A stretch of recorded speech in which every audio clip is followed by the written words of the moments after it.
Hello, and welcome back to another episode of More Than Milestones. I am joined today by Dr. Amy Shah, who is a double board certified MD, nutrition specialist, and author on a mission to share evidence based research and information on health topics, including the gut brain connection, women's health, nutrition, exercise, and fitness medicine. Today, I am so excited. First, thank you so much for being here. And we're going to be talking all about breaking down women's health and navigating perimenopause, which I'm headed into. So if you want to just tell us a little bit about yourself and, kind of intro yourself here. Yeah, thank you so much for having me. First of all, I'm super excited to be here. I think the conversation is so important because everybody else, infants get nutrition and lifestyle guidance, and elderly get it. And, even in pregnancy, we get some guidance around how to eat, but women in this huge age group, like 30-year age group, 30s through 60s, get nothing. And there's no science backed guidelines. There's nothing that we can lean on. And that's what I'm trying to do, is like the first kind of science-backed framework for women in that age group. Yeah, yeah. And I mean, being in that age group, we need it like, Yeah, I desperately. mean, we all want, I think 86% of people feel like they wish they got more guidance around nutrition and lifestyle from their doctor. Yeah, even honestly, and part of what we're going to be talking about, and I can't wait to hear from you, is like even really understanding what perimenopause is. I mean, I feel we hear a lot about menopause, but it's like I know that things have changed for me, and I'm like, is it because I had 3 kids close together? Is it my hormones? Is it perimenopause?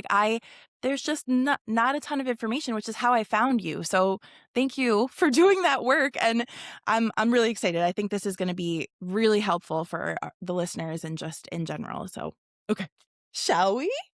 Let's do it. I Okay, I would love to just start by having you really just kind of break down perimenopause for us, because I know, at least in my experience and with friends of mine, it's pretty common to feel something is different or feel a little bit off. And like I said, it's like, was it pregnancy? Was it postpartum? Am I in perimenopause?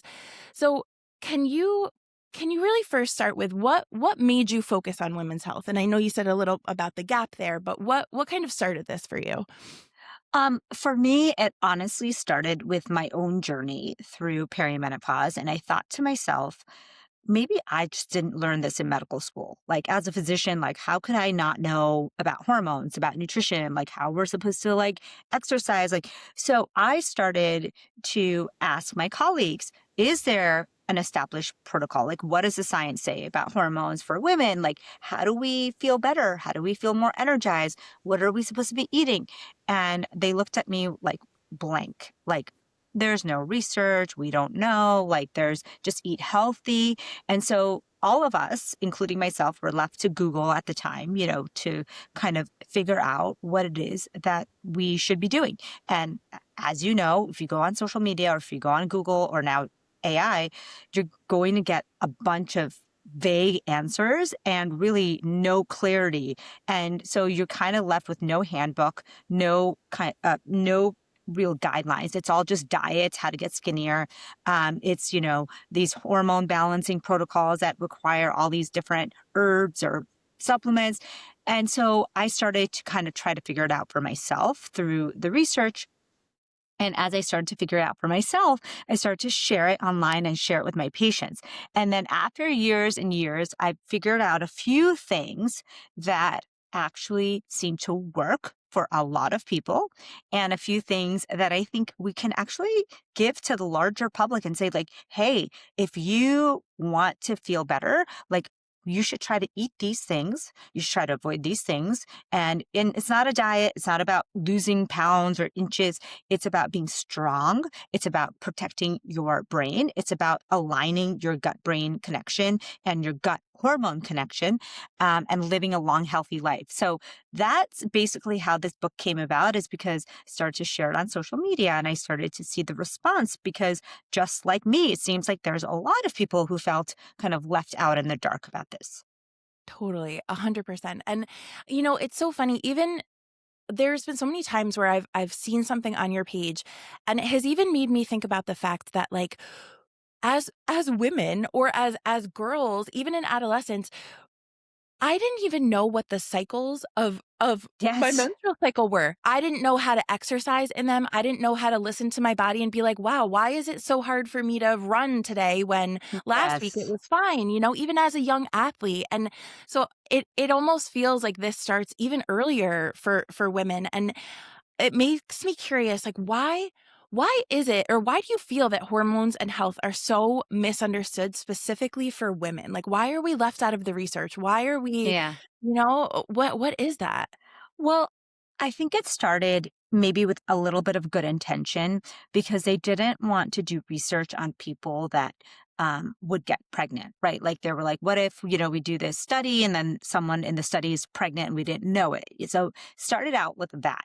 Then it became, well, they're not pregnant, but they have these cycles that are so complicated and we don't really know. For example, like you said, right before your period, you're going to respond really differently than, at a different time in your cycle. So then they were left out because they were too complicated.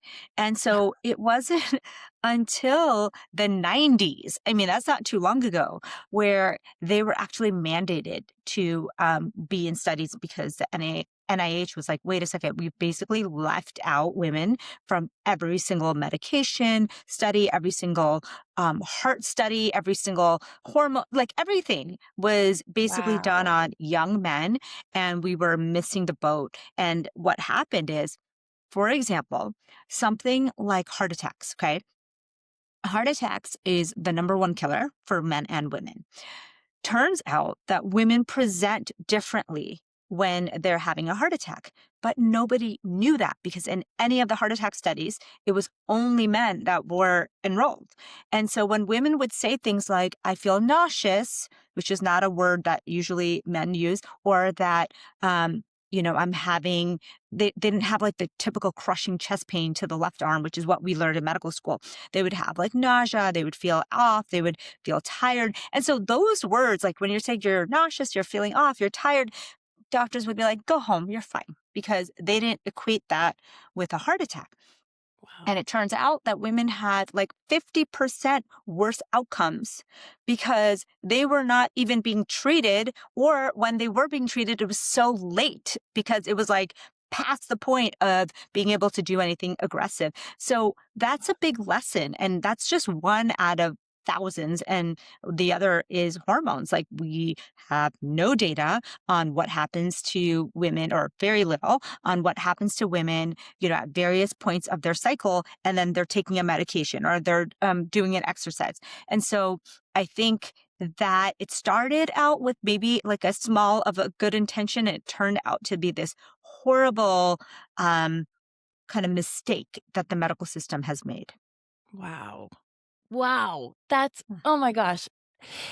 I had a very similar experience with my own heart stuff. And it was like I had pain right in between my shoulder blades, and I was Yes. so nauseous, and Yeah.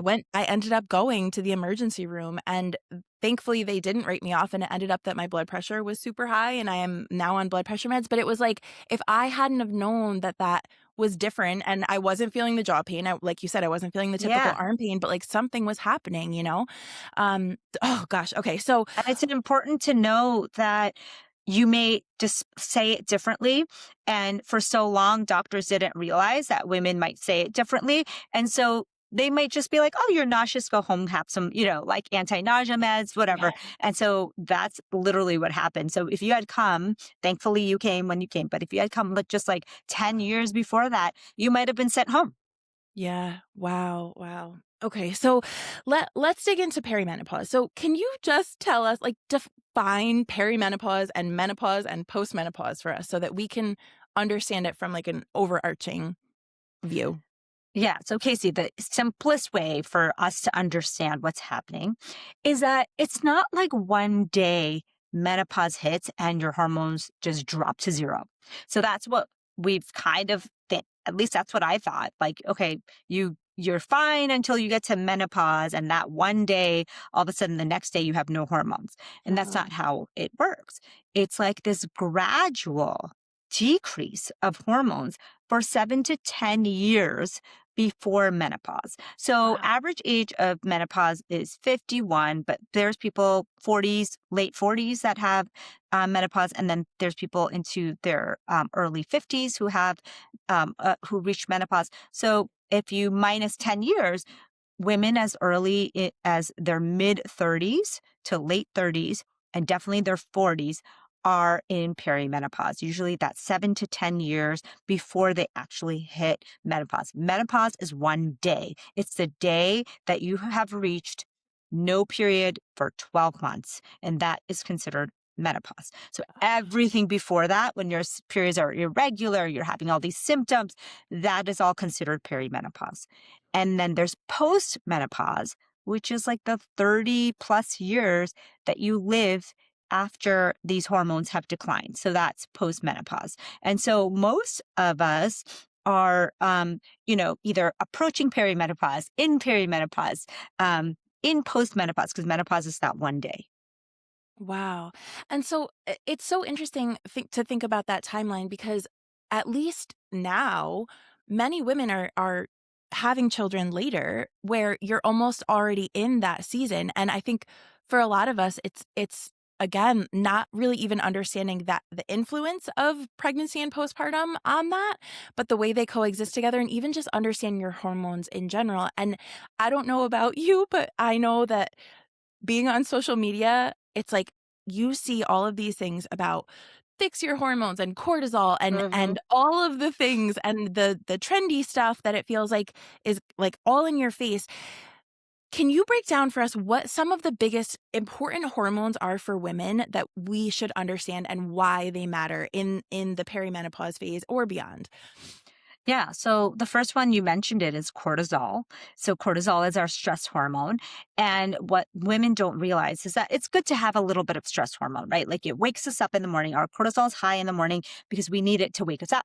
And once, as the day goes on, your cortisol is supposed to kind of start to go down so that right before bed, your cortisol is low enough so you can fall asleep.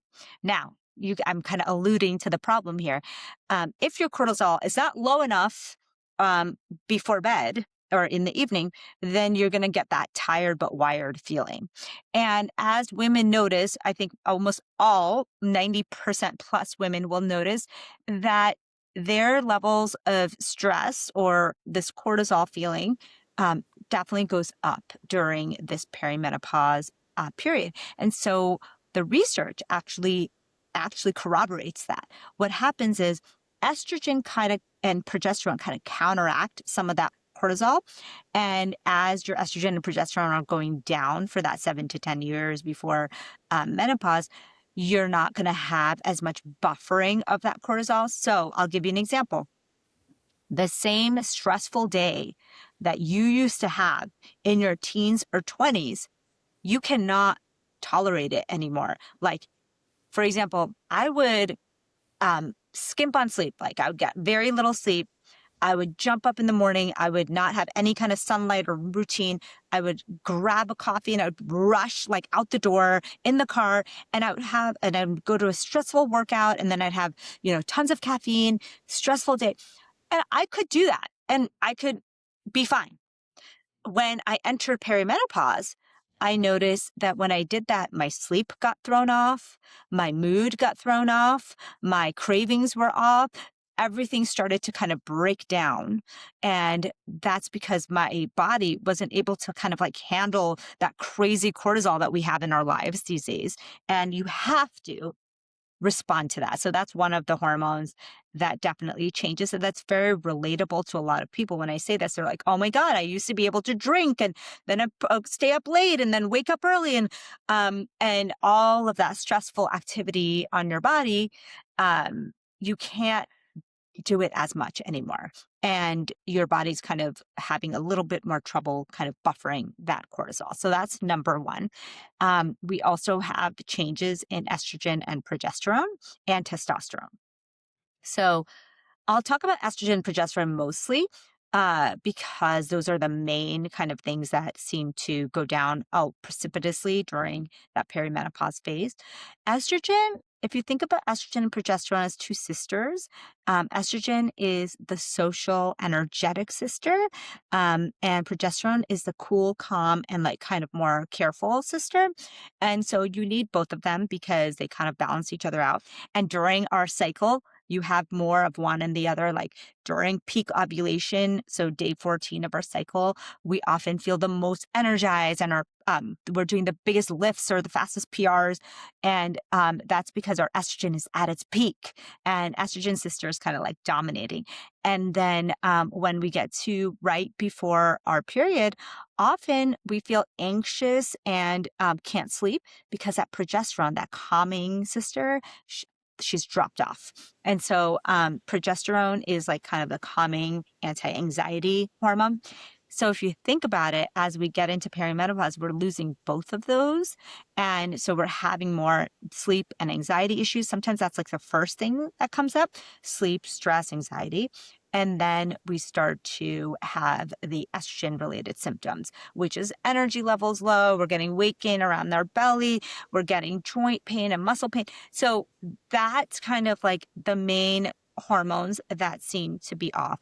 Now, estrogen also controls, dampens our cravings. So as estrogen goes down, we get more cravings. And then we also get fat distribution in different areas. Like now it's distributing more in our midsection than before. And I think when you hear about this, it's like, oh, well, that makes all the sense. Like most women are like, well, okay, now I understand why this is happening. I thought I was going crazy. I thought my workouts weren't working. I thought my nutrition was off. And so when you learn about that, you realize, okay, there's an actual change that's happening in our bodies. We just have to adjust our lifestyle and our diet to kind of match the new fluctuating level of hormones for that 7 to 10 years. And then the postmenopause years where you don't have any of those hormones or very Wow. little. Wow. It's so interesting to hear and learn more about all of this because I think another interesting factor in kind of the entire picture is that I think a lot of us, because we are navigating pregnancy or having young babies or just being parents or, having a partner, having a house, having more responsibilities, it's like a lot of us, I think, write off the things that we're feeling or experiencing as like, oh, I can't handle as much stress because, or I'm quicker to get frustrated because I'm just overwhelmed or I have more responsibilities. But Yes. something is really changing, like really happening. Yeah, That, that's why it's so confusing. I think that for a long time, doctors also would be like, "Oh, you're a busy mom, yeah. or you're like, trying to handle all these things. That's why you're feeling this way." And so it's really validating to know, like, no, you're not crazy.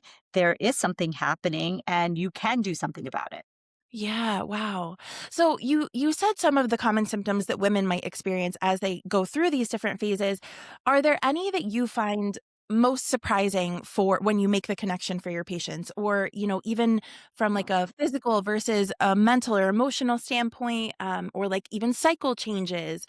W- Are there any that really stick out for you that you're like, everybody should know that this could be a symptom or is a common symptom?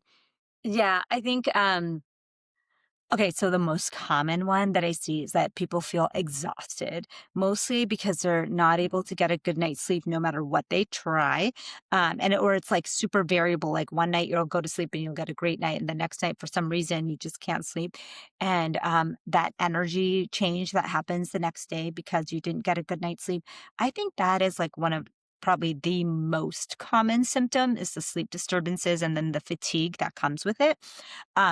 And that's something I think people don't even they think it's a totally separate issue. Like, oh, I have trouble sleeping. Or some people like myself, I just thought it was like it was just me. Like, oh, I'm just someone who always just has trouble sleeping. I'm just that person.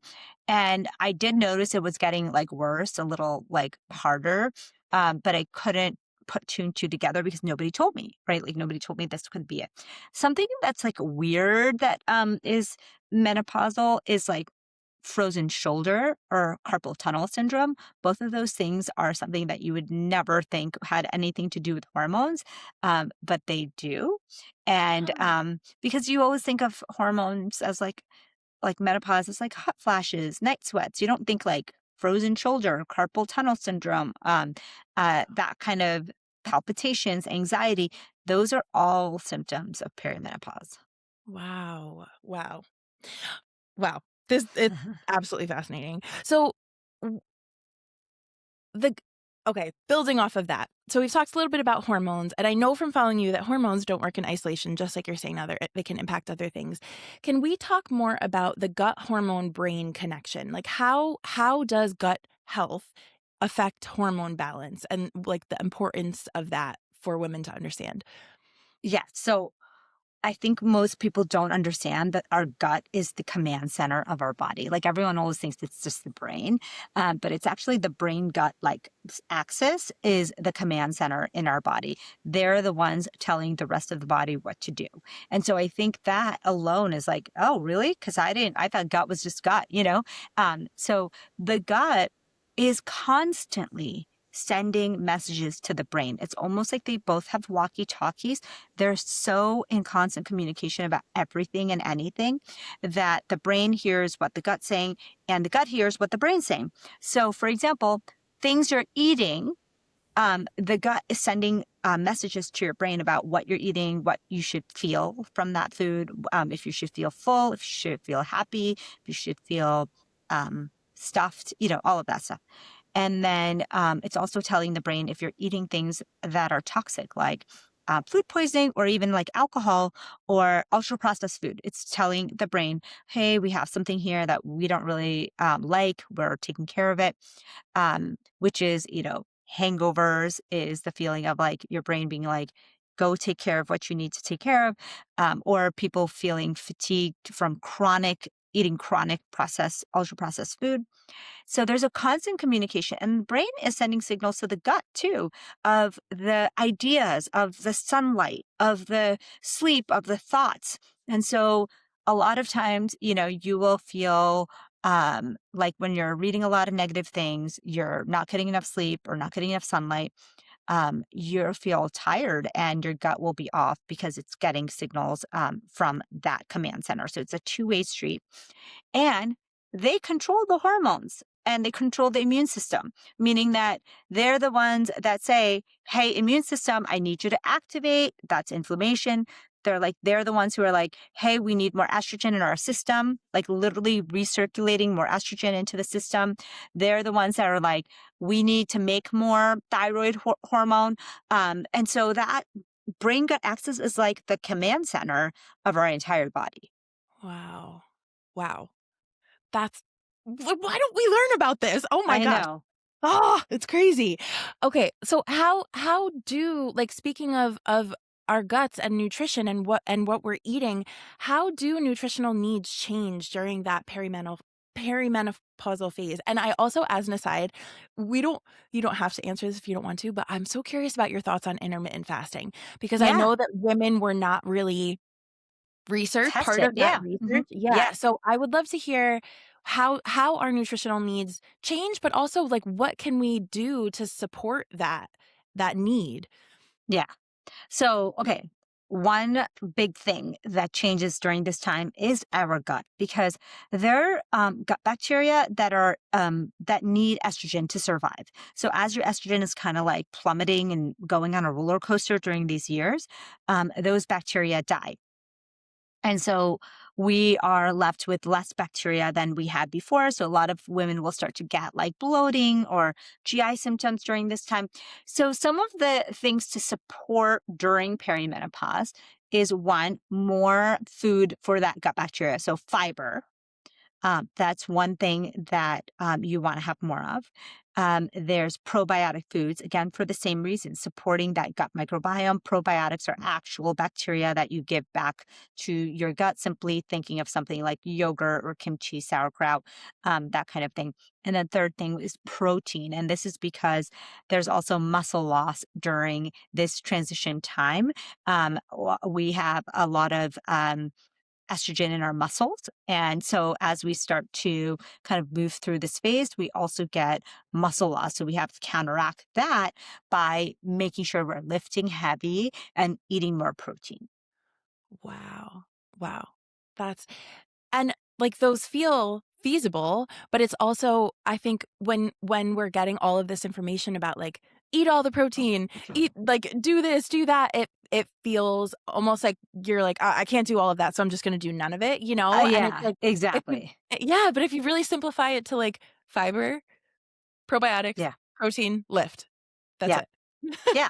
Yeah, I love that. and I give, the mnemonic in the book is 30-33. So 30 grams of protein in your breakfast, 30 grams of fiber throughout the day, and 3 servings of probiotic foods every day. So you have kind of like a roadmap. And yes, like it's just like the same thing as working out 5 days a week. Like most people, if you tell them to work out 5 days a week, at least they know what to aim for. And if you get a little bit less than that, fine, but you know what your goal is. So like some people are like, what do you mean 30 grams of fiber throughout the day, 30 grams of protein at breakfast, 3 servings of probiotic foods? That is so hard. And I'm like, actually, it's not that hard. But the problem is we never we're thinking of it in that sense. So when you're just eating random food, like you're just going to Starbucks and then you're just getting it, you're not going to hit it at all. But if you're Yeah. intentional, you'll get close or even hit it at some point. Wow, wow. Yeah, that feels very feasible. So what are your thoughts on intermittent fasting Yes, before we I was move going to forward with just, anything? yeah, I was just going to tell you. Okay. So for thousands of years, we have fasted. So, because one, we didn't have Uber Eats or refrigerators or microwaves, right? So, for thousands of years, when, you know, after dinner, you had the fire meal, and then you can't have a huge meal again at midnight, like a hot, steaming, like full 6 course meal. You're just going to have maybe a couple snacks at most, but most of your food is done around sundown because there's no light and there's no electricity, right? So Mhm. that's how our bodies are designed. It's designed, there's actually good data to show that around 8 p.m. at most, for most people, your body is switching kind of its metabolism, its hormones to nighttime mode. And so then if you think about it, if you're eating a humongous meal at midnight, you're really shortchanging your body. You're not going to get a good night's sleep. Your body's not going to be able to handle that big load of sugar that you just gave it. And you're going to have issues. But the issue I have with intermittent fasting, the way it's been kind of told in the literature or in the media, is that do eight, most people eat a late dinner and then they don't eat all day until like late in the day, like say like, late lunch and what we found is that just like we kind of shut down at night, our metabolism kind of wakes up in the morning. And late morning, for example, is the best time of day for you to have the biggest meal of your day, right? So, like Oh, late morning, maybe 1 to 2 to 3 hours after you wake up, it's like actually the best time to eat. But if you're fasting all those hours, you end up, especially people who fast like till late in the day or they're eating just one meal a day, that I think can be counterproductive to what we're trying to do. And you'll see guys are able to do it all the time. Like they're like, oh, yeah, I just ate one meal a day at the end of the day and I was fine.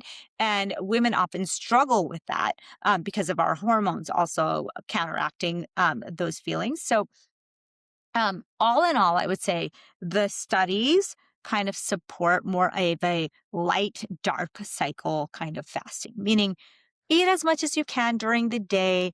Eat very little late at night, like when it's dark. And so you're trying as much as possible to match your physiology.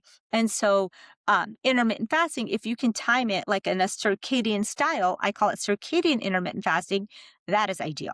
That means you maybe stop eating, maybe, 7, 8 o'clock, say, I'm just making it up. If you're having an early dinner, stop eating 8 o'clock, let's just say.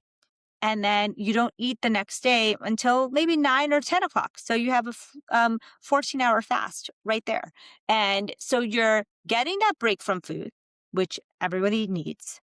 But you're not kind of missing that window of that like very sensitive metabolism during the early part of the day. The biggest things that we found over the last couple of years in the research is that people who skip meals all day long and then just eat a very late and heavy dinner are not doing well, meaning like they have lots of diseases and it's actually not that healthy, even though it's considered intermittent fasting. Wow, interesting. Oh, that's very helpful, and yeah. Oh my gosh, wow, okay. Ugh. So, before we move on to kind of the last piece to tie this all together, I would love to just hear is there one nutrition myth that you Mhm. wish women would stop believing? That we need to get smaller and not stronger. So I want women, like my whole life, I'm sure yours too, like the whole point of ever caring about your food was so you could get smaller. Like Yeah. there was never an intention for you to get stronger. Like that was not even a thing. And so I think the biggest myth or the biggest problem we've ever had in our lives as women is that we've been told that there's only one way to use food and nutrition. It's to get smaller. And I want to say, no, there's another way to use food and nutrition. It is to get stronger. So we want to be stronger, not smaller. Because as you age and you get older, like it's really important to be strong. Yeah, wow. And I know that you talk a lot about the year 35 to 45, right? Isn't that like the period where you can literally reshape your entire future? That's right. Because here's the thing, people don't realize that you reach peak bone density, you reach peak muscle mass, you reach peak hormone levels all in your late 20s and early 30s, like around 30s, like your peak, right? And so you have this opportunity right before the perimenopausal kind of like, downshift of your hormones to really pack on some of that muscle, to pack on some of that bone, to really optimize your body, your hormones, your routine, so that when you enter that phase of perimenopause, you are like at your peak shape. And so the habits that you have, you don't have to change because you're already lifting heavy. You're already eating protein, fiber, and probiotics. You're already sleeping. You're already getting sunlight. So it just becomes so much easier and you can like fly through those years instead of suffer.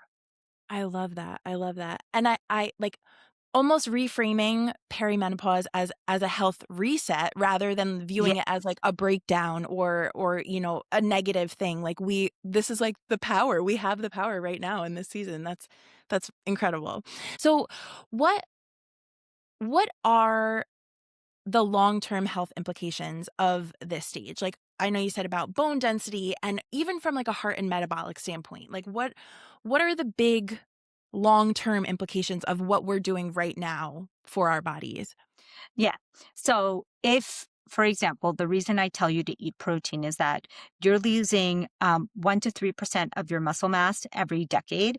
And then in menopause, it literally speeds up so much that you're losing 1% per year by the end of menopause Wow. because of that loss of hormones and for people who aren't counteracting that with exercise, right?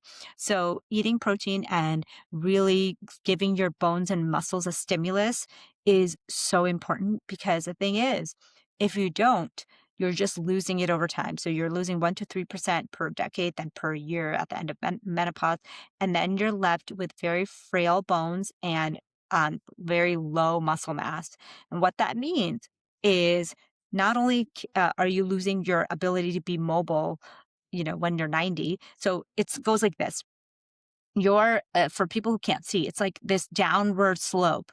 So if you start out with a lot of muscle mass and a lot of bone, then by the time you're 90, you'll still have some, right? Mm, But if you're already really thin, frail, not low bone density, low muscle mass, in your 30s and 40s, imagine if you don't start lifting, if you don't start eating protein, then by the time you become in your 80s, 90s, and hopefully beyond, you are going to be super frail. And the problem with frail is not just that you're weak, it's that if you fall, you probably won't make it, meaning yeah. that the risk of death from falls is sky high once you reach, over the age of 70. And so that's one thing that we're going to be doing. The other thing is eating more fiber because we know that fiber actually helps you from diseases of aging. So, heart disease, cancer, diabetes, all the things that people get into these older years and they're like, suffering with is all something that we can modify through years of nutrition. So it's like if you start to get the good habits when you're younger, you're going to ensure that your life is as disease free and as mobile as it can be. Wow. Wow. It's such a powerful message. Bless you. Sorry. No, you're fine. Bless you. I lost my It's headphones with that sneeze. Okay, sorry.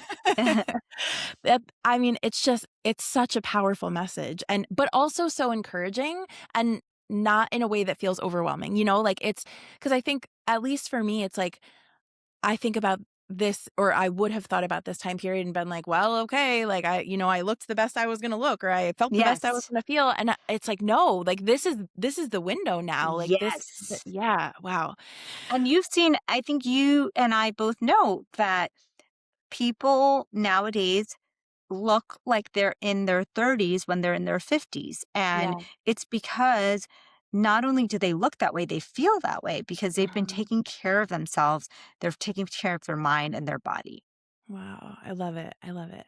Okay. So in terms just quickly, I would love to touch on medical care and advocacy and just understanding your options. So what are some of the biggest signs that might point to a woman needing more support and what kind of provider should women look for to have the support and the information that you're giving? Yeah. That's a really great question. I think it has become very difficult in today's medical system to find providers that really are up to date or that have any kind of nutrition knowledge or that have even any menopause knowledge. So, for example, for menopause, there's actually a menopause society where, like, you can, certain doctors can get certified.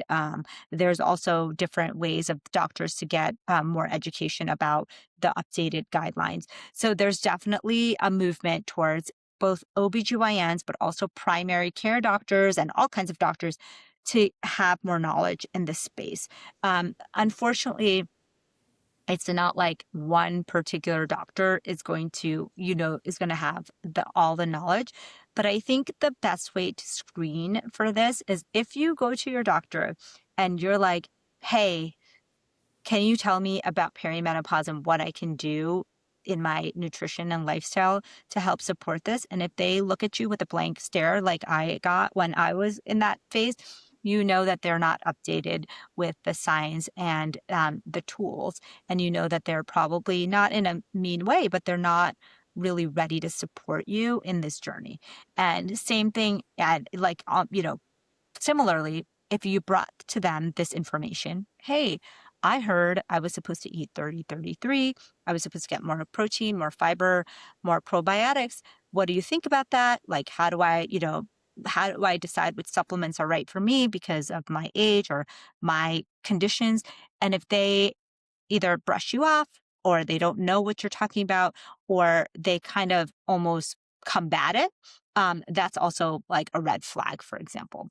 And I'm not saying that all of your doctors are going to have tons of time and energy to talk about this, but they should be able to give you the resources and the right things to do. They might say, yes, that's right for you. I know you. I know your medical history. I know your blood work. Go for it. That's right for you. So a lot of this is like having them become a partner in your health and not just having them be like in charge of your health. So you just want them to be your partner as you kind of figure out your own body. I always say that the biggest thing I've learned in medical school and in as a physician is that you have to learn to save yourself. Like there is no doctor who is going to save you from, fatigue, from hormone imbalance, from menopause, from feeling the way you feel. You actually have to take control. They're just your guidance. They're people that are going to guide you through the way, but it's you that's going to save yourself. Wow. I love that. Okay. So to tie this all together, you've given so many practical things that I know I'm gonna start implementing today. But what is the one habit that you wish every woman could start today, and what's the one habit you think every woman should stop today? Okay. One habit I have a bunch. I think the one habit I will say two. Okay, how about that? One is 30-33. I think is life changing and can start changing you within days. And then the other that's non-nutrition is getting more sunlight during the day. I think we really discount how much better we can function, not just feel better. Yes, it makes you feel better. It actually has many functions in our body to like recalibrate things. So that's one thing you can do today that will make you um, happier and healthier. And then the one thing that women should stop doing today is stop thinking about how to become smaller. Like I think smaller in your life, smaller at work, smaller in size. Like stop thinking about how to get smaller and start thinking about how to get stronger. What a good answer. Wow, that, like, makes me emotional, and I know Oh, you have a daughter that is in your videos sometimes, and I just, like yes. I'm sitting here thinking, like, how I mean, my mom is incredible, but, like, how lucky your daughter must be to, like, hear that Oh, message from you all the time and, like, have this information at her like, that's just wow, I hope so. incredible. Yeah. So, Thank you. to just kind of wrap this up, what would you say to well, first tell us again where we can find your incredible resources, and also if there are any other resources that you're like, "This is a great spot to start to learn more and continue the conversation just about women's health in general." Great. Okay, so first, I have a book. It's called Hormone Havoc, and it's available everywhere books are sold. And it is literally what I try to do is try to create a handbook for women that has the Amazing. newest, simplest tips. Like I looked at all the things that work for people and what are the simplest, most impactful things that you can start doing so it's not super overwhelming. So that's first. You can also find me on Instagram at Dr. Amy Shah, and you can find me on my website. It's amymdwellness.com. And so resources, I think books are the best resources, honestly, because this luckily me and a bunch of my doctor colleagues have really dove deep in different aspects. So I'm more nutrition based. There's people who are more hormone therapy based. There's people who are more like muscle and strength. And really learning all of this stuff through these books is, I think, the best resources that you can have. I love it. Oh my gosh. Well, this was incredible and so insightful, and I know that it's gonna make a difference for so many people, and I thank you so much for being here and sharing your knowledge and just putting all of this out into the world for people and doing the work that you do. Thank you so much for having me. Yes, and we will see you guys next time on another episode of More Than Milestones.